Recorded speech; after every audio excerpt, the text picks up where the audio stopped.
How you doing, everybody out there? I think it's time for people to start telling the truth.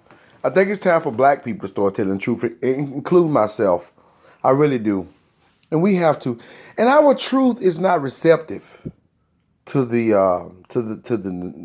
society. Our truth, it has to be, but it's not. It's not totally receptive because of what happened to us and who we are. We're like black people. We're like a threat because there are justice claims owed to us. It's like a lawsuit.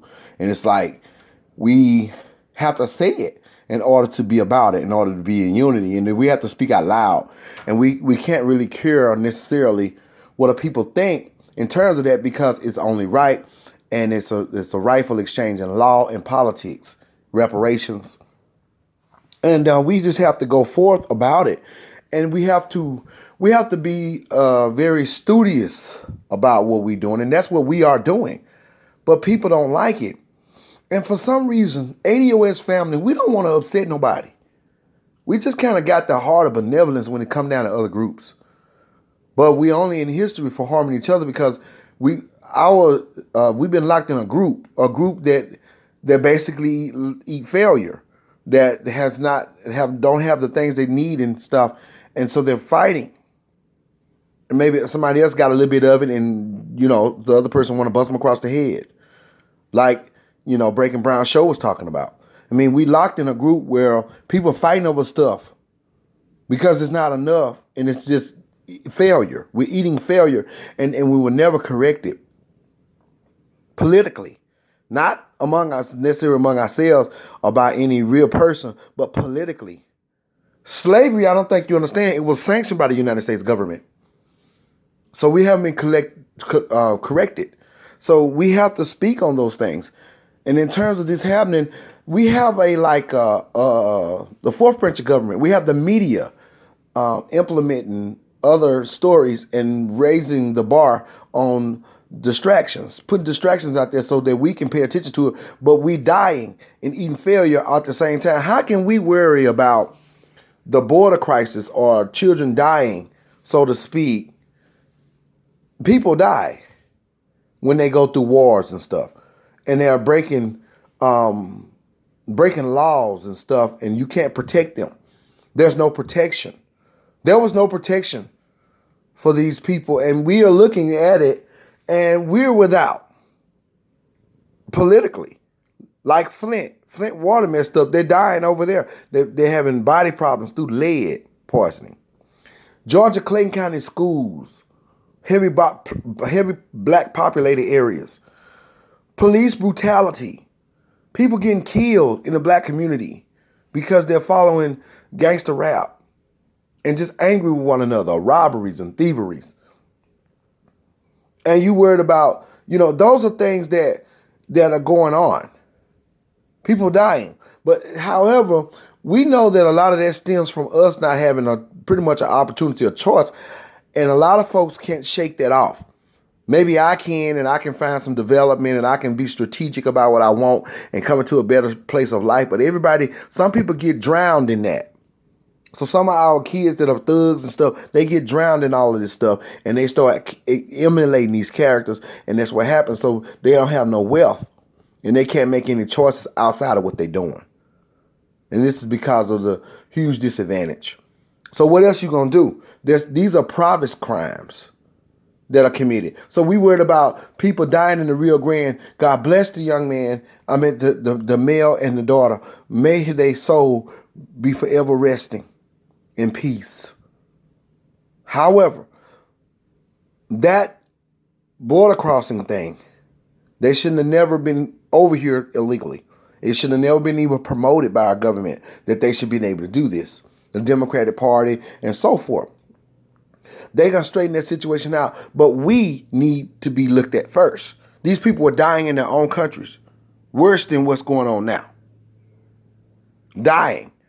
And the border crisis is real. People die when you come in massive numbers like that. People get sick. It's dangerous. They've been warned. Do not come here illegally. George Soros could have told them, and their government should have told them. We tried to block them at the Guatemalan gate. So why is we looking into the matter with them as though they are more important? when they have a home that they did not have to leave. And their home might not have been as good as this. They come here to work. They're not dying in their homes necessarily because they wouldn't be this old. That man was every bit, he was grown and healthy. All them people coming here are healthy. They don't like where they are. And they're in province. But this their government, they have to fight their government. Not come here and fight ours. Because we're the slave descendants than the natives of the country. And now we battling on politically. Because you're trying to put a people and catapult them above us, which is wrong. And a lot of white people feel it too. Because they're middle class and lower middle class people, they will feel it. They're not going to feel it like we do, but they will feel it because we're a Pacific group. So we have to understand that. We have to realize that this is our plight. And we have to be out loud with it. I lost 2 subscribers, and I hope you come back. I'm very sorry if I said something to make people go away, but I really want people to be here with me. And I do love doing my channel, and I appreciate you guys following me because I want to tell you and I want to be on board. And ADOS is my thing. We on board because I know what's going on. I know we are the talking points that they're using. And I know that they're trying to take over the conversation and they're trying to dilute it and muddy the waters because they know this is a real thing. We have to be respected. And we don't need you putting up all kind of stories. When black people die and stuff, police killings and shootings, okay, we deal with that. Sometimes it make headlines and sometimes it don't.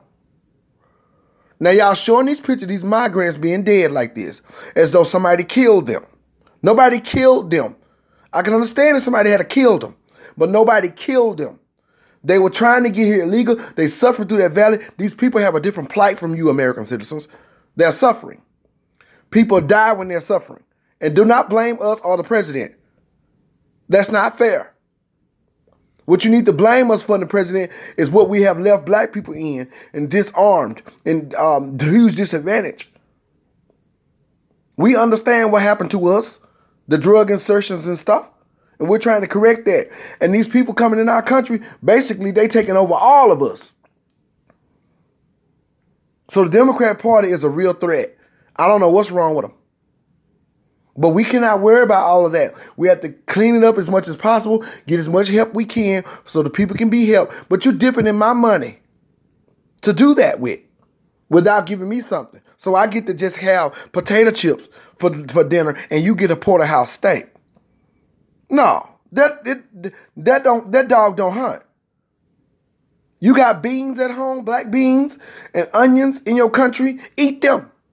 That's protein. When I was a kid, my grandmama told me, when you beg, people hate to see you coming. So we ate what we had until we got better. You don't go to nobody else's house and say, I like what you got and eat what they got. That's what these illegals are doing. And they're doing it against the slave descendants and black folks in this country. And that's just unacceptable. But anyway, I'll end this video by saying cut the check. Cut the check.